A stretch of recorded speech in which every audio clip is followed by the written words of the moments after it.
which is a microcontroller configured to run as a basic microcomputer, a little bit like the computers from the 80s. Specifically today, we're going to look into connecting it to a PC through the serial port, which is something that we didn't manage to do the last time, and then we'll look at some of the other features that it offers. This is the USB to serial cable that we saw last video that I couldn't get to work because both this connector and the CB2 connectors were male. But fortunately, I just got an adapter and it's a female, so we can plug this in here and convert it over to a female connector, and this should plug straight into the CB2. The reason this is covered in electrical tape is that I actually opened it up to make sure that there was nothing weird going on. I'm not going to show it here just because there were some pieces inside and I don't want to fall them over, but it's a completely straightforward connection. The only weird thing is that if you look at it, so this side is the one with 5 holes and this one is the side with 4 holes. But if you flip it over, this is 4 and that's 5. That's why I was really confused. So I opened it up and it turns out that, yeah, they're actually connecting the ones in this row with a metal piece that goes down and then connects to the bottom row. So they're all connected as they should. So this is not a null modem connection. This is just a regular connection. So we should be able to connect the PC to the CB2 now. First thing we need to do is put some jumpers right there so we can select whether we're going to use a regular serial connection cable or a null modem one. So they're hard to read as usual, but it looks like null modem would be connecting those two and regular cable would be connecting the next two. Let's go ahead and put some pins in there so we can put a jumper in the correct location.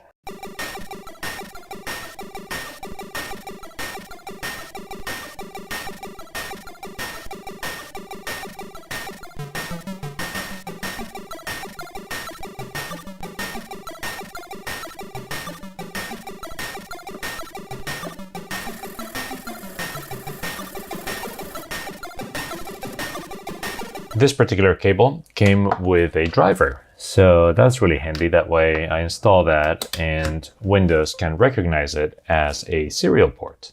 And there it is. It shows up as USB to serial COM3 port. Okay, let's plug it in the serial port.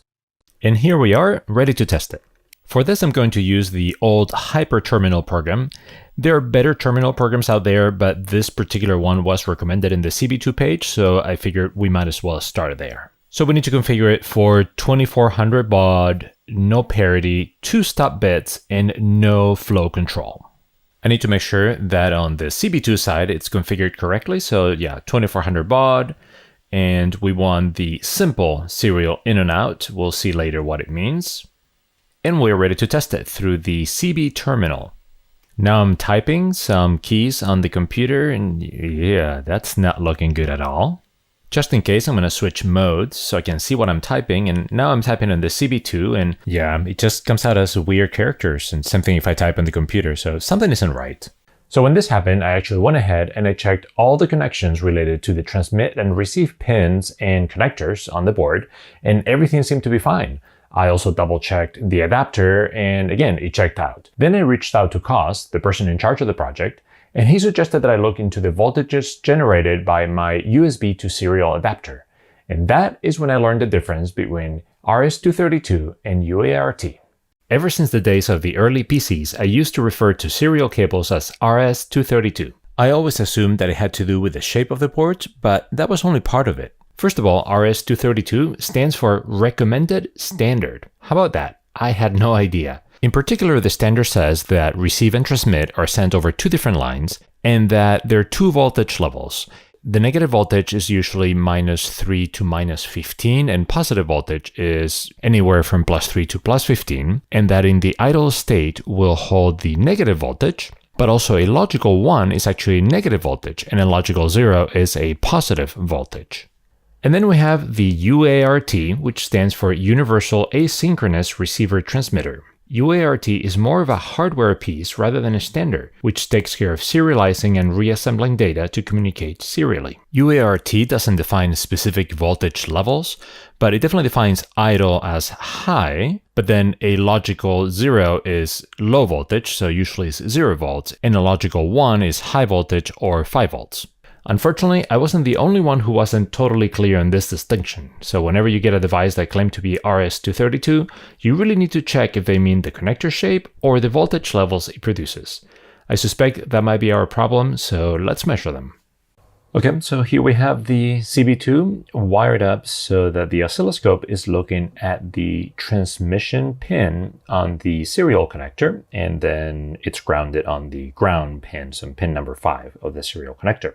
And initially what we're seeing is that the default voltage is actually really low. So this is each square is 2 volts. So this is -2, -4.